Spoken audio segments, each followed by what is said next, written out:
आं दिनै मोनसे गोदान कन्टेन्ट नोंथांमोननि थाखाय लानानै फैदों। जाय कन्टेन्टनि जै नोंथांमोना काली मोदायनि सोमोन्दै मोनथिनो हागोन। आं मैया काली फुजाखौ मानो सिबिनांगौ आरो काली फुजाखौ सिबिनायनि जोहै माबादि ग्रहनिफ्राय बारग'नो हायो आरो बियो माबोरै दोरोङारि भाबै फैबाय थादोंमोन बेनि सोमोन्दै नोंथांमोननो आङो मैयानि भिडिअ'आव नोंथांमोननो सुंद'बैबाबो आङो काली मोदायनि थाथौनि सायाव आं नोंथांमोननो बिजिरना होनाय जादोंमोन। आथिखालाव मोनसे गोदान आर्टिकेल थामहिनबा कन्टेन्ट नोंथांमोननिसिम लानानै फैदों। बे कन्टेन्टखौ लिरदोंमोन बिथां गोजोनथाव ब्रह्मनि लिरबिदांनि गेजेरजों नोंथांमोना बिमा काली मोदाया सोर बिनि सोमोन्दै आबुङै मिथिनो मोनगोन। जायफ्रा बिमा कालीनि सोमोन्दै मिथिनो लुबैदों बिथांमोननि थाखाय दिनैनि बे कन्टेन्टआ खोब इन्टारेस्टिं जागोन। आरो जायफ्रा बे आंनि भिडिअखौ नायगासिनो दं नोंथांमोना आबुं खोथाफोरखौ मिथिनो लुबैयोब्ला जाहाथे भिडिअखौ स्किप खालामाबासिनो जोबजासिम नायलाङो, अब्लासो नोंथांमोना बे भिडिअनि गुबै गुमुरखौ मोनथिनो हागोन। काली मोदाया सोर? गोबाङानो सोंनो हागौ काली मोदाया सोर आरो काली मोदायखौ जों मानो सिबिनो नांगौ। दा काली मोदाया सोर बिनि सोमोन्दै आं नोंथांमोननो फोरमायनो नाजानाय जाबाय। काल सोदोबनिफ्राय काली बे सोदोबा फैदों। काल सोदोबनि ओंथिया जाबाय बोथोर, बेनिखायनो कालीनि ओंथिया जाबाय जाय मुलुगनि गोजांनाय, गोलोमनाय, अखा हानाय, सान्दुं दुंनाय, बार बारनाय, सान हर बोथोरखौ बानायो आरो लाङो, बेखौनो काली एबा बिमा काली होननानैबो बुंदों। काल सोदोबनिफ्राय काली बे सोदोबा फैदों। काल सोदोबनि ओंथिया जाबाय बोथोर, बेनिखायनो कालीनि ओंथिया जाबाय जाय मुलुगनि गोजांनाय, गोलोमनाय, अखा हानाय, सान्दुं दुंनाय, बार बारनाय, सान हर बोथोरखौ बानायो आरो लाङो, बेखौनो काली एबा काली मोदाय एबा बिमा काली होननानै बुंदों। बेनिफ्राय मोदाय सोदोबा बर'नियाव मोदाननाय, थामहिनबा जायहानो मोदाननाय गोहो दं बेखौनो मोदाय होननानै बुङो। संस्कृत सोदोबनि दिव्य, जायनि ओंथिया गोजों, जोंनाय एबा मोदाननाय गोनां, बे दिव्य सोदोबनिफ्रायनो देव एबा देब्य आरो बे देब्यनिफ्रायनो देवी बे सोदोबा फैदों। अब्ला देव देवी एबा मोदाय माने जोंनाय एबा मोदाननाय गोहो गोनां। दानिया फैदो दोरोङारि बादियै जोंनि हिन्दु समाजाव सिबिबोनाय बै बिमा कालीया गोजों, मोदाननाय एबा सोरां दङना गैया? मोगथाङाव बियो बे गुवार मुलुगाव मिथिस'हायै समनिफ्रायनो जाबोनाय सान हर, गोजांनाय, गोलोमनाय, सान्दुं दुंनाय, अखा हानाय बायदि बोथोरखौ बै मानसि खर'नि माला गाननाय, सालाय गोजासे आरो गोलावसे गिथावना महरनि जिगाब आरो हाजों दाजानाय देलायफब गानफब साजायनाय मानसि बानायनाय जड़ पदार्थ प्रतिमा एबा मुर्ति मुर्तिया खालाममारोना खालाममारा? थारैनो खालामा, बिहा जेबो गोहो गैया।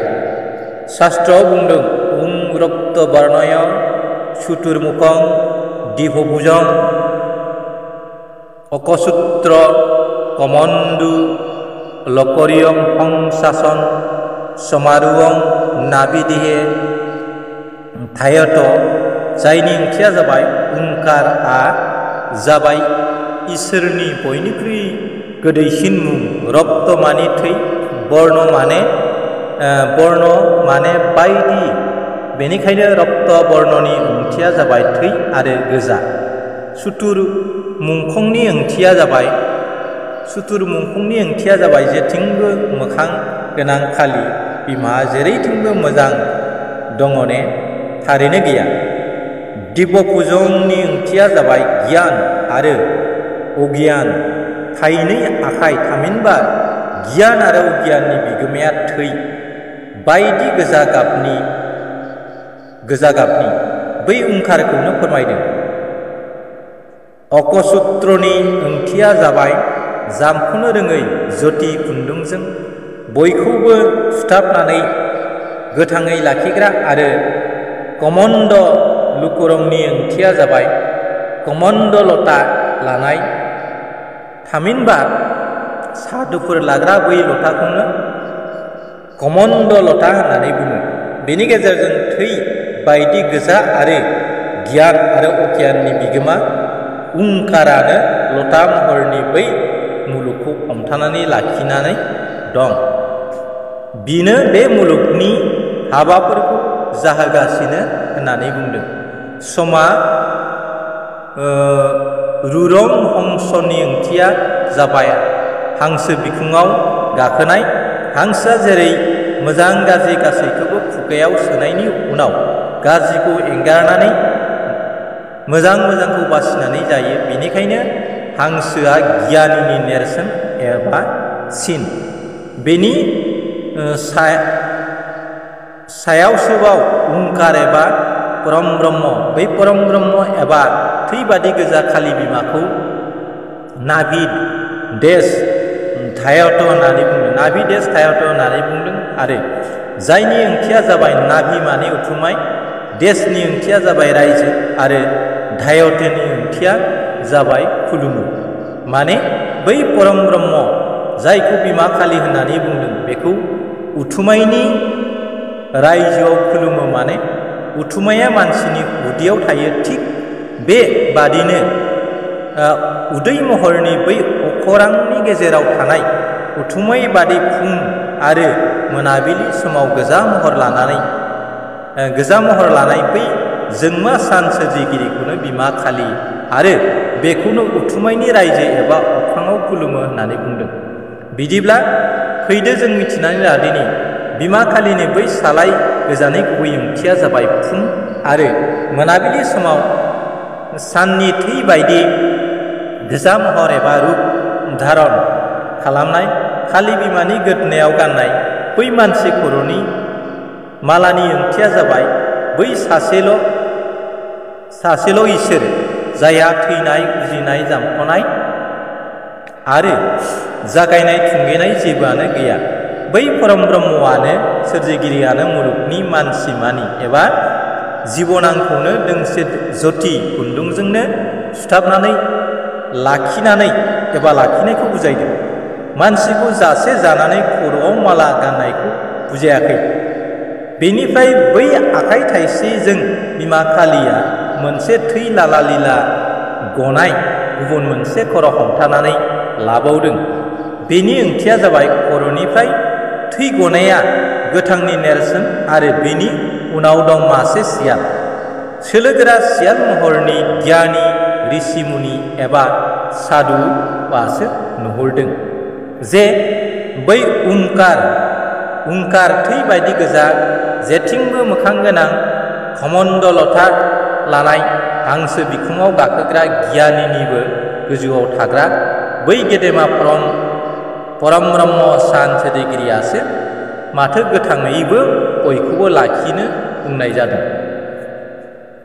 मुलुगनि सोरजिगिरि इसोरखौ नाथाय बेबायदि जिब जुनार एबा दाउमा दाउस्रि जाग्रा नेहाद गिथावना महरनि साजायनानै सिबिनाया जेबो बिसार एबा बिजिरनाय गैयै आन्दायनाय आरो गुबुनफोरखौबो आन्दायहोनाय धर्म फालिनाय मुङाव अधर्मनिसो हाबा जादों।